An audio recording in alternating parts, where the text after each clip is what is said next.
Maravilha. Oh, maravilha. Glória a Deus, aleluia. Boa tarde. Sejam mais uma vez bem-vindos ao programa Encontro com a Palavra, programa da Igreja do Evangelho Quadrangular, Rua Sebastião Alves Marcato, 119, bairro Nova Era, Rua Paralela Garay, São Francisco, no início do bairro Nova Era. Você passou o trevo da BR-040, aí você entra primeiro à sua esquerda, depois você pega o fluxo, né? A segunda, à nossa esquerda, subindo, você vai estar lá encontrando conosco, né? Graças a Deus. Amanhã temos um tempo muito especial, um tempo onde nós vamos estar ministrando o culto de casais, né? Reunião dos casais, vai ser uma bênção muito preciosa. Teremos um momento muito bacana amanhã, mas muito bacana mesmo, em nome de Jesus. Aliás, sábado, né? Teremos um momento muito bacana nesse encontro, esse culto de casais. E sábado, domingo de manhã, 8 horas, domingo 9h30, domingo 6h30 da tarde, nós estaremos juntos lá, se Deus quiser, no nome do Senhor Jesus, tá bom? E amanhã, sexta-feira, o segundo elo da campanha Jesus em Meu Lar. O que aconteceu nos 7 lares onde Jesus esteve? O que aconteceu com a entrada de Jesus dentro desses lares é o que nós estaremos orando para que também, da mesma forma assim, como estes 7 lares foram abençoados por Jesus, também estaremos orando para que o seu lar, a sua casa, a sua família, esteja sendo visitada pelo Espírito Santo de Deus. E aí nós estaremos orando para que Deus venha abençoar a sua vida de uma forma muito preciosa e poderosa no nome de Jesus. Então amanhã, segundo elo da nossa campanha Jesus em Meu Lar, vai ser muito bacana, muito legal no nome de Jesus, tá bom? Ok? Maravilha, né? E setembro está chegando aí, temos no dia 7 de setembro, o nosso encontro regional de mulheres, nosso seminário regional de mulheres, que vai acontecer de 3 às 7 da noite, no dia 7 de setembro. Tenho certeza que vai ser um tempo muito precioso, muito bacana, de edificação. E o tema deste seminário é Os Segredos da Rainha Esther. Rainha Esther teve uma infância, uma adolescência muito desafiadora, triste, né? Uma infância de muita luta, muita coisa ruim, muita coisa pesada na vida dela. E ela se superou, se tornando rainha no império no seu tempo. Quais são os segredos da Rainha Esther? Na família, na vida pessoal e na vida espiritual. 3 segredos. Qual o segredo dela para a família? Qual o segredo dela para a vida espiritual? Qual o segredo dela para a vida pessoal? O que ela, né? O que ela faz, né? O que ela disse, né? O que ela anuncia, né? Desses segredos. Vai ser muito bacana. Vai ser muito bacana. Dia 7, um trabalho bem específico para as mulheres no nome do Senhor Jesus, tá bom? Maravilha, glória a Deus, aleluia. Bom, então o programa Encontro com a Palavra acontece terça e quinta-feira, meio-dia. O programa Liberdade e Vida acontece às 11h30 da noite, de 11h30 à meia-noite 15. Ontem nós tivemos um tempo bem bacana, bem legal, falando do Espírito Santo que nos conduz, o Espírito Santo que nos direciona, o Espírito Santo que nos ilumina, que nos leva, que fala conosco. E falamos dessa importância de nós sermos sensíveis à voz do Espírito Santo e não somente ao nosso desejo, aquilo que nós queremos ou aquilo que nós planejamos, né? Precisamos colocar todo o nosso planejamento à luz do Espírito Santo e buscarmos no Espírito Santo a orientação perfeita e melhor para a gente poder ser feliz e sobressairmos em relação àquilo que Deus tem para nós, para a glória do nome dele. Maravilha? Então, estamos aí na proposta, né, dentro dessa série chamada Sabedoria de Deus. A sabedoria de Deus é manifestada na criação. A sabedoria de Deus, um outro ponto desta série, é manifestada na sua criação. Em sabedoria fizestes todos, como diz o salmo que nós lemos no início, né, da nossa série, o Salmo 104, versículo 24, ó Senhor, quão variadas são as tuas obras, todas as fizestes com sabedoria. Quais as obras? Céu e terra e mar, o homem, né, os seres angelicais, as constelações, os universos que estão sendo descobertos pelo homem. Deus fez tudo com sabedoria. Você já parou para poder pensar? Verão, outono, inverno, primavera, verão, outono, inverno, primavera, outono, inverno, inverno, primavera, outono, inverno. Você já percebeu como que é uma sincronia grande? Você já percebeu como que a lua é diferenciada nos seus ciclos crescente, minguante e cheia? Você já percebeu a variação do Sol, a posição do Sol em relação às estações do ano, como nós acabamos de falar? Verão, outono, inverno, primavera, verão, outono, inverno. Você já percebeu que a rotação da Terra em relação ao Sol muda? Quem poderia pensar numa coisa dessa? Quem poderia criar algo tão precioso, tão discutido até hoje, e muitas explicações são dadas até hoje? Olha que coisa maravilhosa. Quem criou tudo isso? Para você ver, você quando você se olha no espelho, o seu cérebro, né, monta a sua imagem. Olha que coisa fantástica. Olha que coisa maravilhosa. O seu cérebro que guarda coisas desde quando você era menino ou menina, desde quando você era muito novo. Olha quanta coisa preciosa o seu corpo, o desenvolvimento do seu corpo quando era bebê ou para a estrutura que você tem hoje. Não é sabedoria? Não é sabedoria? Até tudo aquilo que há no nosso corpo, há um motivo para estar no nosso corpo. É incrível isso, né? É incrível como Deus ele pôde criar a gente nessa sabedoria. Quando olhamos os céus estrelados, vemos uma maravilhosa exposição de sua sabedoria. O homem, após séculos de observações das estrelas aos olhos nus, né? Após décadas de estudos através de telescópios avançados, ainda é muito calouro, muito novo, muito novato ainda na astronomia. O homem está sempre descobrindo coisas que já foram feitas, já existiam, já existem. Olhamos ao céu de onde vêm as chuvas, as neves, e vemos Deus, que Deus de uma forma sábia distribuiu a terra. Você vê que a água, por causa da atmosfera, não invade a terra. Você vê que tudo deságua no mar, tudo vai, né, todos os afluentes das águas tem aonde descarregar, que é no mar. O mar, por sua vez, não absorve a terra, uma grande quantidade de água imensa. Existe um lugar em Santa Catarina, um mirante em Santa Catarina, e você olha o oceano longe, longe, longe, longe. Parece que lá na frente cai, mas é um oceano imenso, uma imensidão de água, muita água, muita água. Essa água, de uma forma poderosa, não absorve a terra. Se a gente começa a pensar, chega até a dar uma na cabeça, por causa dessa essa construção de um Deus infinito. E nossa cabeça ela é finita, infelizmente, né? Sobre toda a terra vemos sinais que testificam do saber de Deus, né?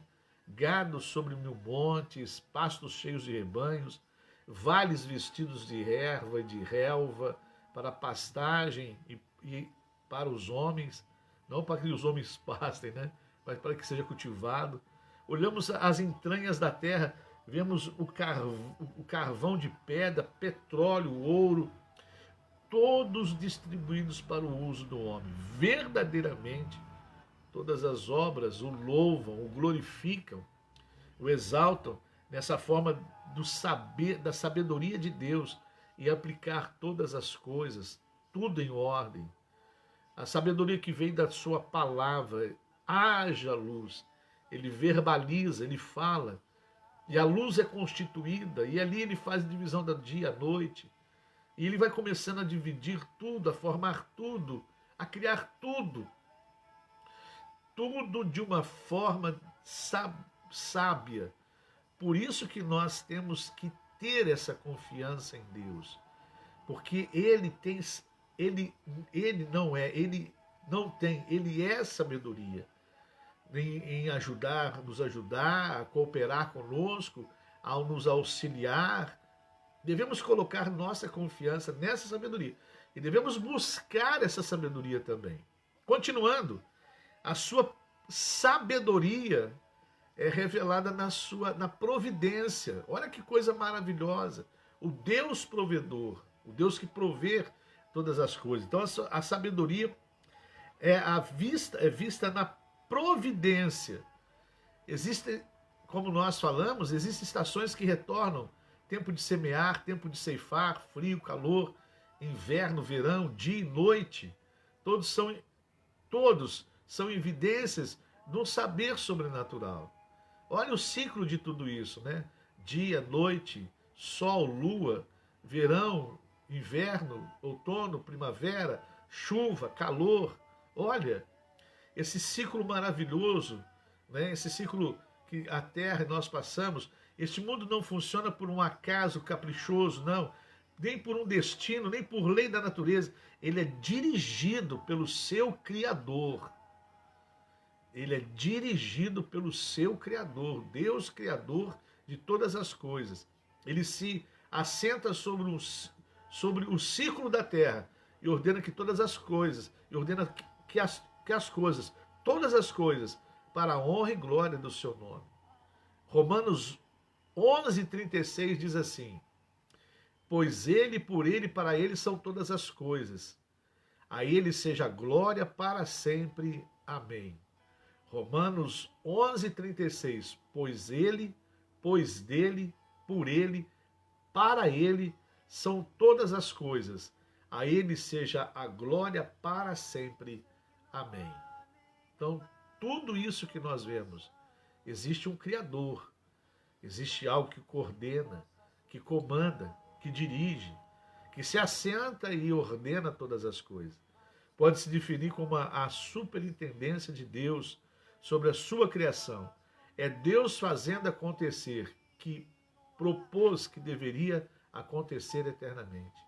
Então, ele é o criador dessa estrutura sábia que nós temos, que nós vivemos, que compartilhamos, que nós desfrutamos.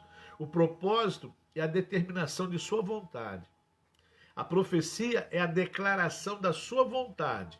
A providência é a execução da sua vontade. O propósito, então tudo tem um propósito, então determina a vontade de Deus. A profecia é a declaração da sua vontade, a qual ele criou, formou o propósito. E a providência é a execução da sua vontade. Então vem uma ordem, né? Até nos alcançar, até nos ajudar, até nos trazer essa provisão de vida que nós precisamos. A providência é misteriosa, pois a expressão de sabedoria é infinita. Um ser finito não pode compreender os caminhos de um Deus infinito. Portanto, os seus juízos são insondáveis e os seus caminhos são inescrutáveis.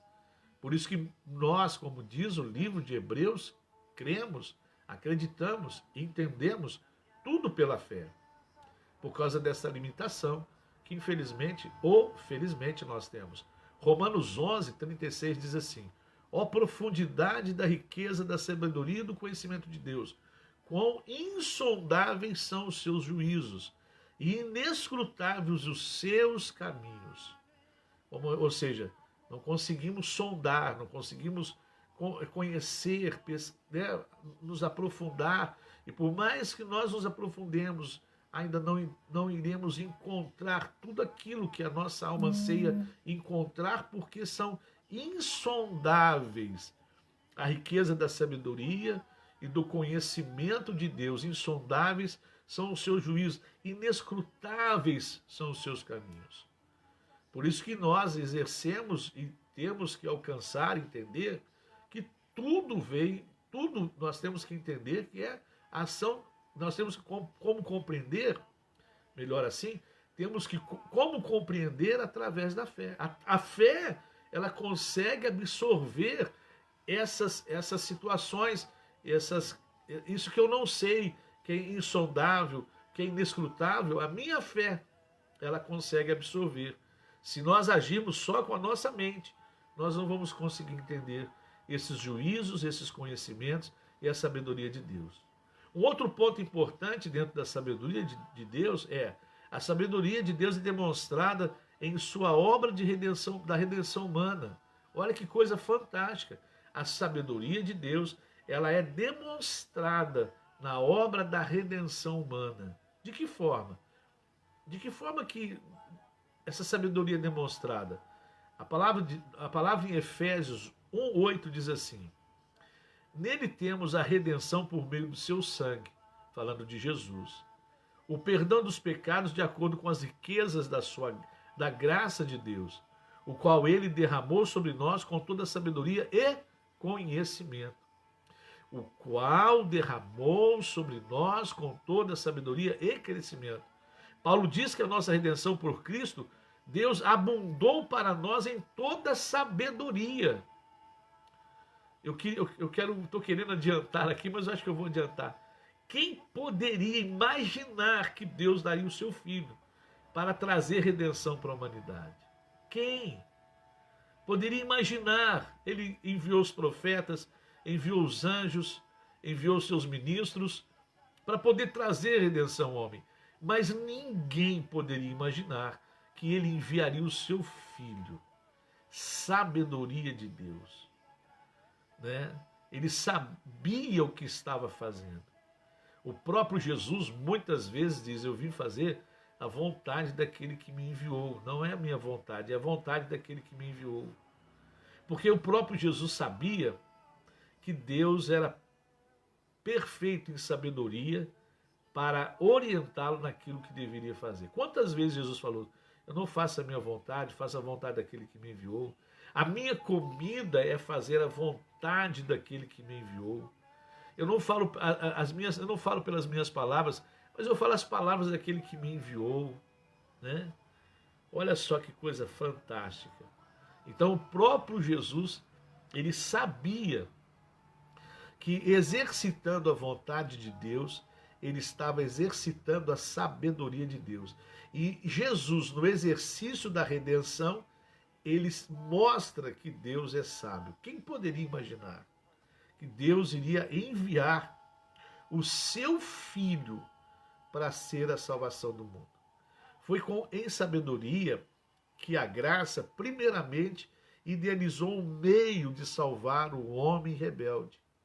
Então foi a sabedoria que idealizou, que organizou essa forma de salvar o homem, essa forma de alcançar o homem, essa forma de se apresentar ao homem. Olha que coisa fantástica, que coisa maravilhosa. Não sei se você está entendendo. A salvação não foi um plano do homem, nunca seria.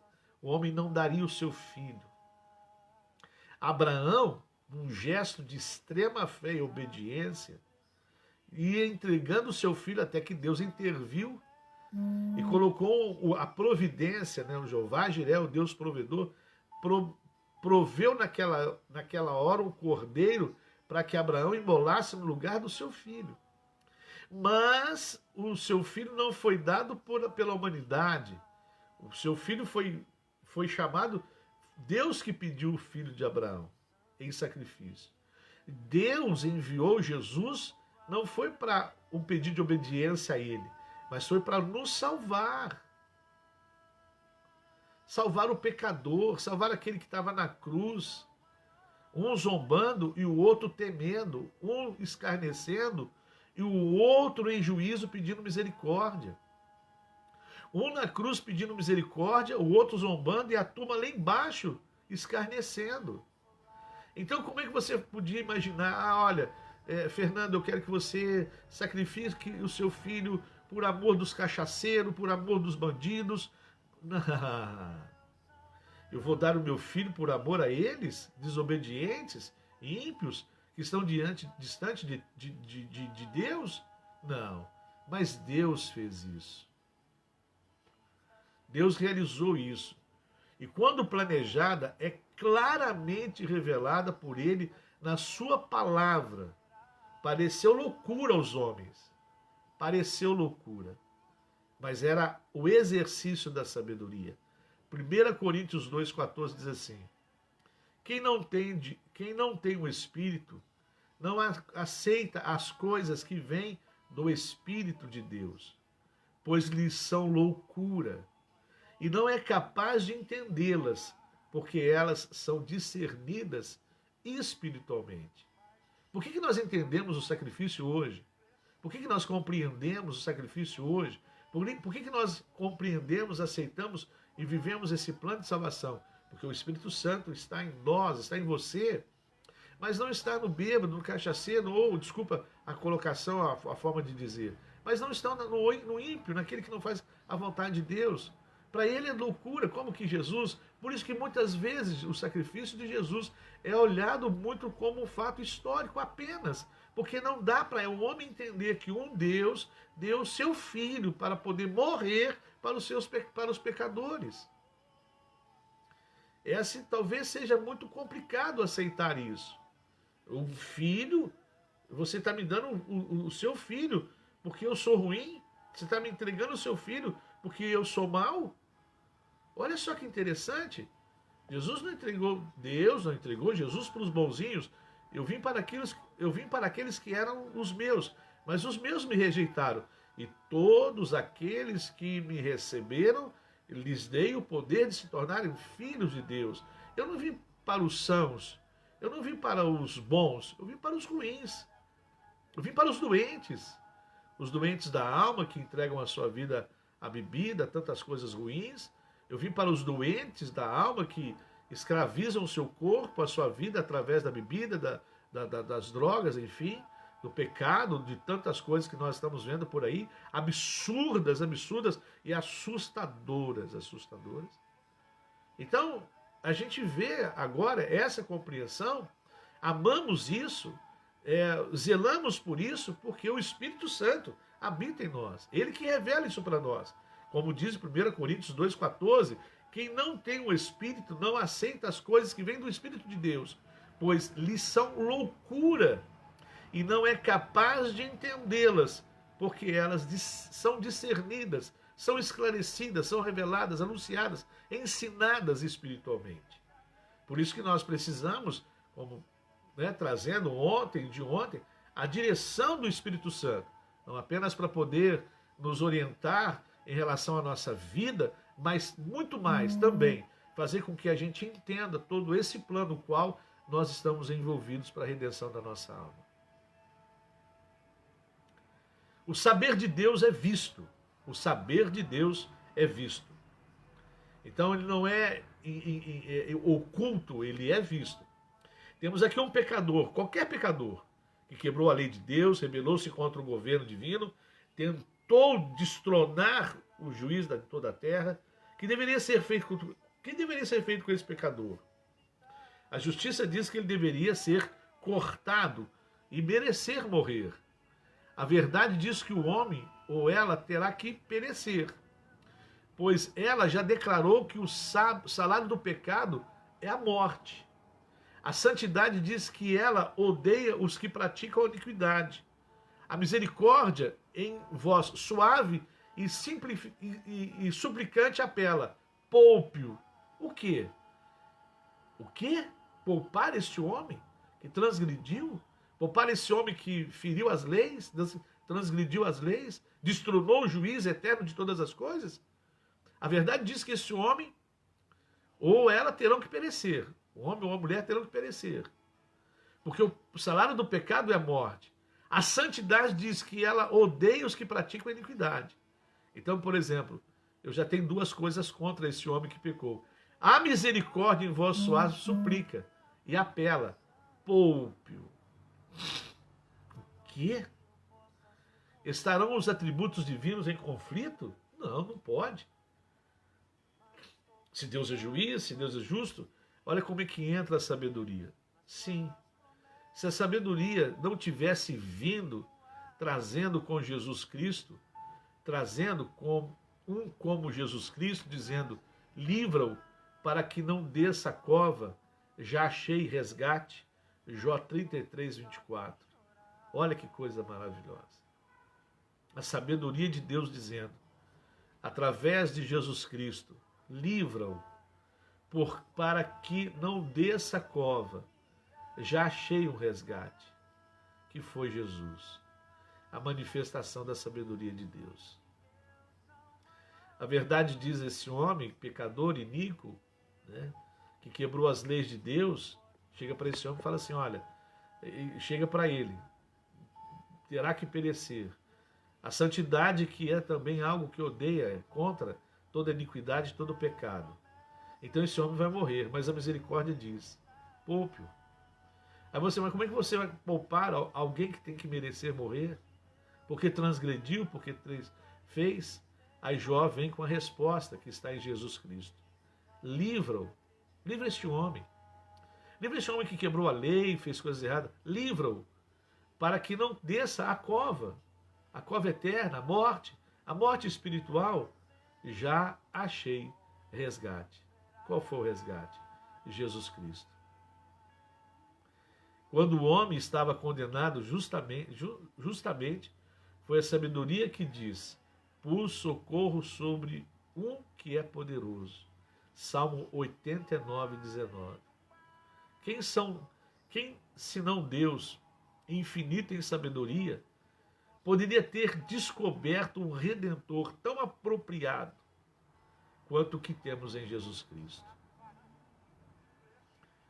Maravilha! Olha que coisa maravilhosa! Olha o quanto enche a nossa vida de alegria. Pus o socorro sobre um que é poderoso, Jesus Cristo. Jesus enviou os seus profetas, enviou os anjos. Vamos colocar em ordem.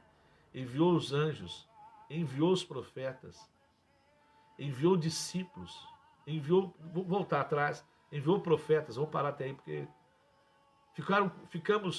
a história fica 400 anos em silêncio. O período intertestamentário do Velho e o Novo Testamento. 400 anos em silêncio, nenhuma profecia, nenhuma revelação, nenhuma palavra, nenhuma luz, nenhum anjo, nenhum sábio, nenhum escrito, nem nada acontece. 400 anos. De repente Deus executa o plano, o seu filho. Olha que coisa fantástica. Quem poderia pensar nisso? Ele poderia falar assim, olha, eu mandei os anjos não resolveram, mandei os meus profetas, mataram, morreram. Ele poderia, sei lá, mas ele pensa no filho dele.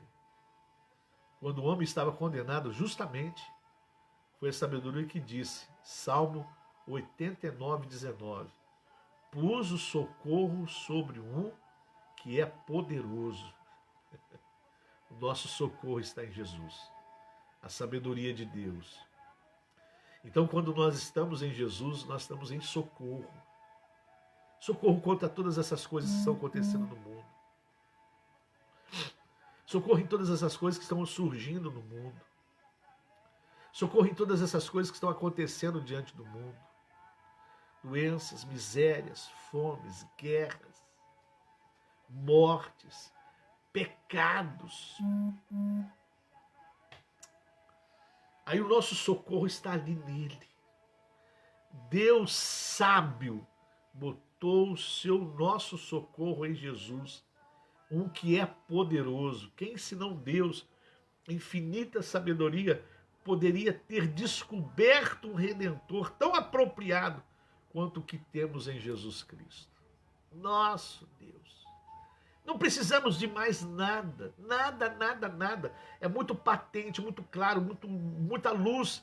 Não preciso de pau, madeira, gesso, prego. Eu não preciso de nada. Eu preciso de Jesus, que é a sabedoria de Deus para a nossa redenção, aleluia, para a salvação. Assim como Deus usou a sua sabedoria para criar todas essas coisas que nós conhecemos, que nós vemos, que nós desfrutamos, que nós temos, que nós recebemos, que é como providência na nossa vida. Deus, para a nossa vida espiritual, para nos livrar da morte, do caminho da morte, do inferno, Deus pegou o seu filho. Aqui está o meu filho, a quem é poderoso, aleluia, porque vai morrer, vai ressuscitar e vai vencer a morte, aleluia, glória a Deus. Olha que coisa fantástica.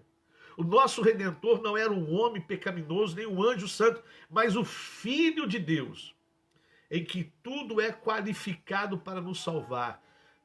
Tudo que é necessário, tudo que nos qualifica para ser salvos, está em Jesus Cristo. A descoberta de tal pessoa deve ser atribuída somente à sabedoria de Deus. Ainda que todos os homens fossem convocados e ditos por Deus, que poderiam ser redimidos se achasse pessoa própria. Se os anjos santos tivessem sido consultados sobre o assunto, eles nunca teriam sido capazes de proporem alguma coisa que fosse capaz de tal obra, mediante sobre essas palavras profundas. Jonathan Edwards diz assim, Edwards diz a seguinte coisa: nem anjo, olha que coisa interessante, ninguém, se ele reunisse a congregação dos homens, os homens da terra, os anjos, eles não conseguiriam ter capacidade de proporem algo que fosse tão capaz, tão poderoso de realizar essa obra. Jonathan Edwards diz assim: quem poderia pensar numa trindade de pessoas na divindade? Uma sustenta os direitos da divindade, a outra tornando-se mediador, e a outra aplicando a redenção?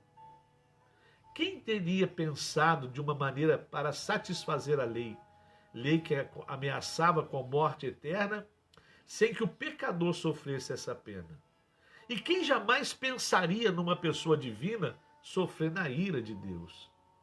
E se alguém tivesse, como imaginaria um meio como essa pessoa poderia sofrer, sendo que a natureza divina não pode sofrer? Você entendeu isso? Você compreendeu essa última pergunta que Jonathan Edwards diz, faz, mostra para nós, dá uma veracidade, força e reforça que Deus é sábio? Quem? E se alguém tivesse? Como imaginaria um meio como uma pessoa poderia sofrer, sendo que a natureza divina não pode sofrer? Porque Jesus era divino. Como é que ele iria sofrer? É muito precioso isso. Deus sábio. Como é que um homem, uma natureza divina, pode sofrer? Poderia sofrer o que sofreu. Jesus era divino. Ele tinha a parte humana, como Jesus, nascido de Maria, criado por Maria e José, porque Maria teve outros filhos. Maria teve relações sexuais com José, só Jesus foi. Não entrar em detalhe não, deixa essas coisas para lá. Então, como que esse ser divino, como ter consequências, como é que pode um ser divino sofrer? Quem criou isso? Quem formou isso? Quem projetou isso? Quem arquitetou isso? Deus em sua sabedoria. Deus na essência da sua sabedoria. Que coisa maravilhosa. Que coisa maravilhosa. Que a gente possa entender, né, no final desse momento que nós estamos passando, e peço desculpas por ter começado um pouco tarde hoje, fui num sepultamento despedir-me vamos dizer assim, da minha mãe da fé, né? Pastora Marta, esposa do pastor Daniel. aonde eu me converti em 1987 e fiquei lá 6 anos, 7 anos, servindo ao Senhor Jesus naquela igreja. Saí daquela igreja para uma congregação. Dessa congregação, viemos para o bairro Nova Era, onde estamos 26 anos, completados este ano. Fui lá me despedir, porque partiu no Senhor. Combateu um bom combate, guardou a carreira, guardou a fé e guardou a carreira, né? Acabou a carreira e guardou a fé, desculpe a ordem. Foi salva. Me apresentaram o Evangelho de nosso Senhor Jesus Cristo. O Evangelho do Senhor Jesus, do exercício de Deus, dessa sua sabedoria. Por isso que é tão precioso nós termos a salvação em Cristo Jesus. Para encerrarmos, por isso que devemos valorizar a nossa salvação, porque ele é o exercício puro da sabedoria de Deus, que ele enviou Jesus para morrer no nosso lugar. Que o Senhor nos abençoe, que Deus conforte a família do pastor Daniel Silva. Me ensinou muita coisa. Não me ensinou porque se assentava comigo e me orientava. Me ensinou porque ministrava, me dava exemplos. Ensinou-me porque eu consegui absorver muitas coisas que ele havia ensinado. Ele me deu a oportunidade de crescer um pouco na presença de Deus. Enfim, ela foi para o Senhor porque encontrou esse plano de sábio em Jesus Cristo e entregou a sua vida para Ele. Nós possamos entender essas coisas e valorizar, por isso que eu falo, valorizar a salvação, porque ele é o exercício da vontade, da sabedoria de Deus. Deus possa te abençoar, vamos orar. Agradecendo a Deus por isso que nós ouvimos hoje, aprendemos hoje. E pedir a Deus, Senhor, me faça valorizar a minha salvação em Cristo Jesus, o nosso Senhor. E não é só valorizar, mas também anunciar essa salvação às pessoas que estão próximas de mim. Senhor, nosso Deus e Pai, nós te louvamos, ó Deus, pela tua sabedoria. Que poderia entender, meu Pai, compreender que o Senhor estaria enviando a Jesus, ó Deus, para morrer em nosso lugar. Como poderíamos entender um ser divino sofrendo algo divino? Só o Senhor para fazer algo tão poderoso, Pai. Tão poderoso. Por isso que a tua palavra diz que não há outro mediador entre os homens para qual nós sejamos salvos, que é Jesus Cristo, nosso Senhor. Há um só mediador entre Deus e o homem, que é Cristo, nosso Senhor. Ele é a sabedoria de Deus. Por isso que precisamos valorizar, meu Deus, essa salvação que nós alcançamos, que nós recebemos pela graça. Porque a lei nos julga pecadores, a santidade nos julga pecadores, mas a misericórdia, ela chega pedindo um resgate. E o Senhor disse que esse resgate existe em alguém poderoso, como diz o Salmo 89, que é Jesus Cristo. Estava nele todo o poder de Deus, toda a manifestação do poder de Deus. Obrigado por Jesus. Obrigado, Jesus, por ter nos escolhido. Obrigado, Jesus, por ter escolhido esse meu irmão, essa minha irmã que nessa hora compartilha conosco desse tempo. Que o teu Espírito Santo venha sobre ele suprindo suas necessidades físicas, emocionais e espirituais. Venha curar, venha trazer, meu Deus, um estado de cura, de alegria, de unção sobre a vida dos teus filhos, Pai.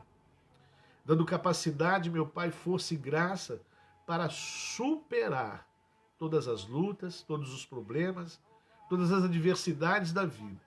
Dando sabedoria, Pai, para que eles possam conduzir as suas vidas debaixo do amor e do poder do nosso grande Deus. Em nome de Jesus, Pai, nós te pedimos, seja com os teus filhos, abençoe os teus filhos, para louvor e glória do teu nome. Amém e amém. Amém, amados de Deus, queremos desejar a você uma tarde maravilhosa, cheia da bênção e do poder de Deus.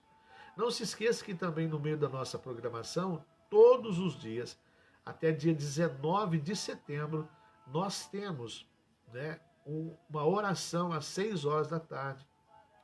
A oração dos nossos 40 dias de milagre, Deus faz milagre 365 dias por ano, É o ano. Mas é mais focado, mais pegado essa campanha. Não deixe de participar. Hoje está encerrando a pastora Bianca. Amanhã entrará o pastor Adriano e assim até a semana que vem. E cada 4 dias tem um pastor, um obreiro, às 6 horas da tarde, orando. Talvez esteja no grupo, talvez a gente lance nos grupos. Então, às 6 horas da tarde, você vai estar participando.